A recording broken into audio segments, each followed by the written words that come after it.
So Westworld Season 3, Episode 2, titled The Winter Line, finally let us take a peek at what is going on with Maeve's storyline this season in what was quite the intriguing episode that offered us that traditional Westworld twist, I guess you could say sprinkled with a bit of the classical confusion that we as an audience have felt from time to time with previous episodes, but not really dragging that confusion out beyond this episode, as all became very apparent by the end what was going on, leaving us with Maeve on a whole new journey quite outside of her usual surroundings. And this is where things, I think, are really going to ramp up in the show from this episode onwards, especially with what that ending teased us with, and that was the introduction of Vincent Cassell's character, Enguerrand Serac. So as usual everyone, in this breakdown we're going to recap and go over the events of the episode, and along the way break down and highlight and even theorize at times about the most key aspects from what we learned and what you could have missed during episode 2, which even included some cool Game of Thrones Easter eggs, so be sure to stay tuned as we dive into everything Westworld Season 3,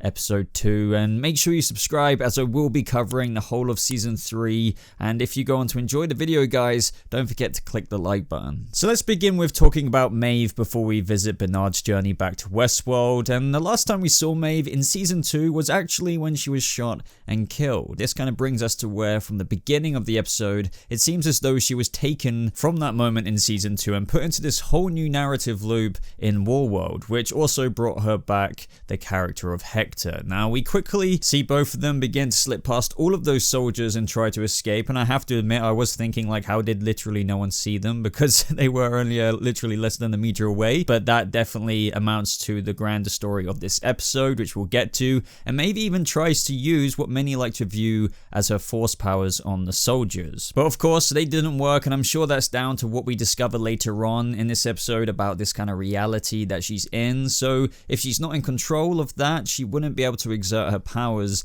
as we see her do so in the previous seasons of Westworld. During their escape, dashing away in the car all the way to the plane where the pilots are dead, it seems that Hector isn't self-aware as Maeve is, and he even calls her Isabella in this narrative. Quickly becomes obvious that all of this is a storyline in which she quickly wants to get out of by shooting herself, which is very reminiscent of Maeve breaking free in earlier seasons. Now, as I said at the very beginning of this episode contained a lot of twists and turns that just didn't really add up to a viewer as things unfolded. Now, when Maeve woke up in where we can instantly recognize as where the hosts get repaired, with also a couple of very recognizable technicians in which she came across, the first working on her, Felix Lutz, and then we actually saw Sylvester a few moments later, and it was more than obvious that either of them didn't recognize her, and I'm sure a few of you when watching this were kind of like me in how it was just like, wait, what? I mean, what's going on, really? Now, it was in this moment where Maeve just kind of wanted to end things once again with that drill, probably at a loss for hope for anything really that meaningful in this existence. She just couldn't really be bothered to go through that as she begins to start to drill up her nose into her brain, but that is when we're introduced to yet another character everyone should be familiar with, Lee Sizemore. Now, Lee Sizemore begins to explain in their reunion that he survived those wounds that he got at the end of last season, which I think all of us kind of assumed that he, including Maeve, that he died from, and he's been more or less watching over her through staying on, through working, and placing her in Warworld deliberately because apparently Warworld is near the Forge, which is the place that opens the door to where Maeve's daughter is in the Valley Beyond. So in theory, if they were to go there, she could hopefully be reunited with her daughter. But we soon learned after traveling to the Forge with Sizemore that things weren't real, and I think that made a lot of sense to us because things were definitely out of place.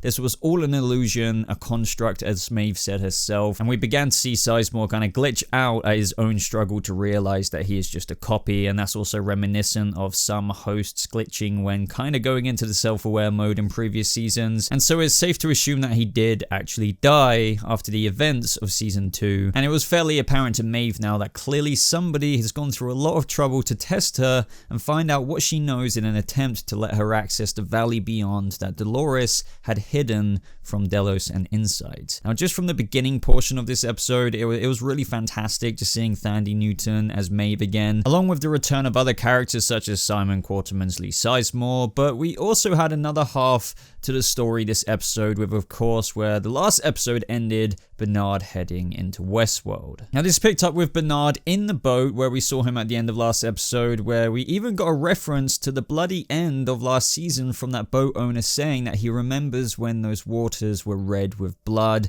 Now it was also really interesting just seeing Westworld from the outside as well, just, you know, with those huge pillars surrounding the park as they went in, which felt very reminiscent to what we've seen surrounding the Jurassic World park. But this is when Bernard heads to Ford's old cottage in Sector 17 of Westworld, of where, if you guys remember, there used to be that simulation of Ford's family, and among all of the shelved Bernards, I guess you could call them, lo and behold, we saw Ashley Stubbs, of whom we had revealed to us at the very end of last season to be a host, in which during that time between season 2 and 3, he had actually shown himself but had failed, because obviously, you know, he's a host, and he actually did this because, in his own words, it was the last job the boss, meaning Ford, gave him after helping Bernard cover his tracks and giving him a fighting chance to escape, as this was his core directive, and after the season 2 ending, that was complete. Bernard then reveals to Stubbs after repairing him from his wounds that he is actually back here because of Dolores, and he explained kind of what we already knew, that she could, you know, go on to destroy the human race or either that, enslave it, and even goes on to speculate and suspect that she brought him back because on some level she suspects she might go too far and that she needs a check on herself, which just speaks to what I've been talking about for a little while now, even in my episode 1 review of what I hope to see this season.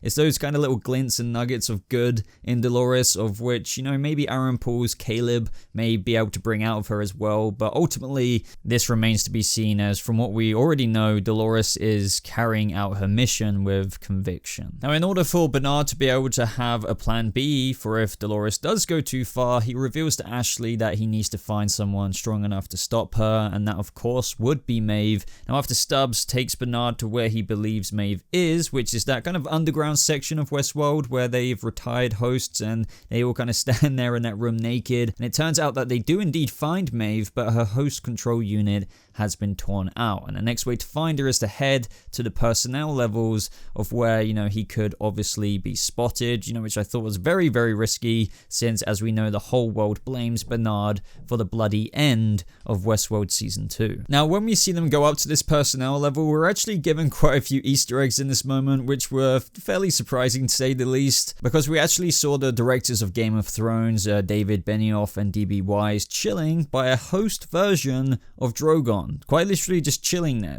So does this confirm a somewhat Westeros world out there? I mean, this was pretty awesome to see, but I just couldn't stop thinking, imagine if that host dragon became self-aware, just like some of our favorite hosts have, and started wreaking havoc on that level. I mean, we're talking about literally a flying dragon host. Now, it's in this moment that Bernard and Stubbs learn that Maeve's host control unit had been removed, but at that same time, being in that location, it also gave Bernard the opportunity to find out if there's been any corruptions in his system. Now, although we've seen him run those self-diagnostics last episode, and it was literally in the hundreds of times that he's done it, it was quite possible that those previous times that he'd run those tests, that it could have been set to ignore any tampering from Dolores. So with this clean tablet, he did another test which he saw many flashes from the end of Westworld season 2, and he even got some insight where he learned that when they were in the library at the end of last season, she looked at a few key guest profiles. Now, if you guys remember from when she was actually taking those books off the shelves and reading them, and one of those books was actually Liam Dempsey, the CEO of Insight, who we got to see quite a lot of in that first episode, and I'm definitely wondering who the other profiles were, and I'm sure that will be revealed to us throughout the course of the season. But while all of this was going on, it was pretty funny to see Stubbs fend off the guards with an axe, and they instantly recognized Bernard, and he even spared one of them with that gun, which was quite interesting to see. I just think for him, having been among them for so long, to go ahead and kill them would be a step too far. But it was just interesting, you know, on that other note, to learn that Dolores had used Liam Dempsey's profile to completely manipulate and take advantage of him for a few months, you know, just which led up to the events of last episode. So now Bernard and Stubbs are on the way to find him, and Bernard even rewrites Ashley Stubbs' core directive so he wouldn't terminate himself after Bernard gets out of the park and back into the real world. So we're going to see a lot more of these two paired together, and I'm really happy about that because I really enjoyed them this episode, and it's just going to be interesting to see how far things go with Ashley's new core directive being quite literally to protect Bernard at any cost. So we're going to see some exciting things ahead. But back to Maeve. So in order to get out of this construct, she actually came up with a way to start overtaxing this system that she was in, and due to its limited processing power, it began to collapse when she started disrupting the narratives of the other people in the construct, which actually led some really awesome scenes, such as when all of those soldiers froze outside and we saw those effects of the guns and the cannons freezing. Now in this moment, Maeve actually learns that her host control unit is being held in a facility where she actually hacks one of those maintenance drones to retrieve her unit. Now I just love how in this moment they featured how fast drones and even, just hosts could process everything compared to humans, so that everything kind of appeared in this slow motion mode when this drone was trying to escape. But unfortunately, her drone's escape was cut short with the security just kind of shooting the drone down. But this is when she wakes up in the real world, and things get very, very interesting because this is really going to springboard the rest of the season, because she wakes up in the home of one of the original architects of Rehoboam, which, if you guys remember, is that huge big ass ball machine of which we learned last episode thanks to Liam Dempsey's right hand man, who is now of course that host who's just gonna be getting some more inside knowledge from Liam, where he teased the words Serac to Dolores as one of the original architects. So as Maeve wanders around his house, she is introduced to Engoron Serac, I believe is his full name, played by Vincent Cassel of course, in where he essentially needs her help. Now this is where he explains a few key things to Maeve, in where he describes what is going on with the world and what Dolores' arrival means, and how they're in the middle of a war of which no one really knows about it in the world, or even realizes that it's basically potentially already been lost. But of course Maeve, being Maeve, confesses that, why should she care about humanity and this potential outcome? And Serac even acknowledges humanity's failings and flaws, but this is where, which I found very, very interesting, he began to describe the machine that we saw last episode, yet again named Rehoboam, in which he describes it as, humanity for the first time in history has this author, something he helped build, and it was working up until recently in creating a new and better world through predicting and optimizing everything, basically almost like Westworld narratives, but for humans, like for the human race, as we learned and how was demonstrated a lot through that first episode last week. But as we know now, it's somewhat been disrupted, and they thought perhaps it could have been Maeve disrupting the system, but there was somebody else that they hadn't accounted for, which of course is Dolores Abernathy, and he wants her to track down Dolores and kill her so that everything with Rehoboam can resume and is kind of business as usual for the real world and humanity. But I just found his description of Rehoboam very interesting. Just maybe it does do a lot of good things, but at the same time, with Westworld Season 3's first episode, we got to see that it isn't really so perfect for everyone through the eyes and life of Caleb's character. So as perfect as Serac's character makes humanity's future out to be with this machine, and how it won't be doomed to repeat history's failings, it's certainly not as great for everyone as he makes it out to be. And Maeve didn't really want to do what he requested, and she even seemed to try to kill Serac, but it turns out that he has complete and utter control of her motor functions, which does make me speculate now if from what we saw in those trailers, because we do see from those trailers that Maeve does go after Dolores with this samurai sword, katana, whatever you want to call it, if she is doing that of her own free will, or is he forcing her to do so? So I wouldn't be surprised if just somehow Maeve in those scenes doesn't really want to do what she's doing, and if perhaps even Dolores and Maeve might even unite by the end of the season, as perhaps the bigger, larger enemy is Serac and his absolute control that he has over humanity with Rehoboam.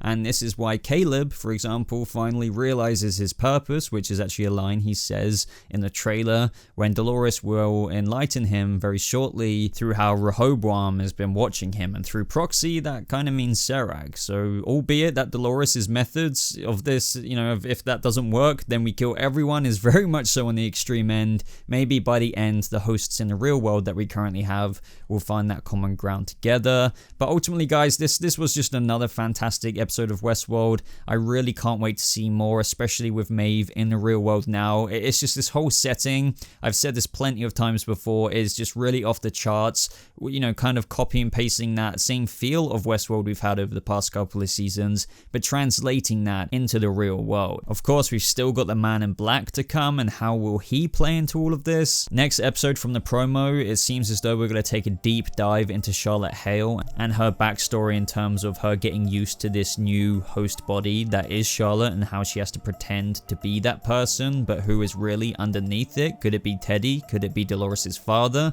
We still have yet to see. But ultimately, guys, I would love to hear your thoughts down in the comments below. If you did enjoy this video, go ahead and like it, subscribe for more Westworld coverage just like this. As I said, I would really love to hear your theories and speculation on where things could go. You can join my Discord server if you want to talk about it a little bit more with me. But thank you so much for watching, guys. I hope you have a lovely rest of your day, and I'll see you hosts in the next video. Goodbye.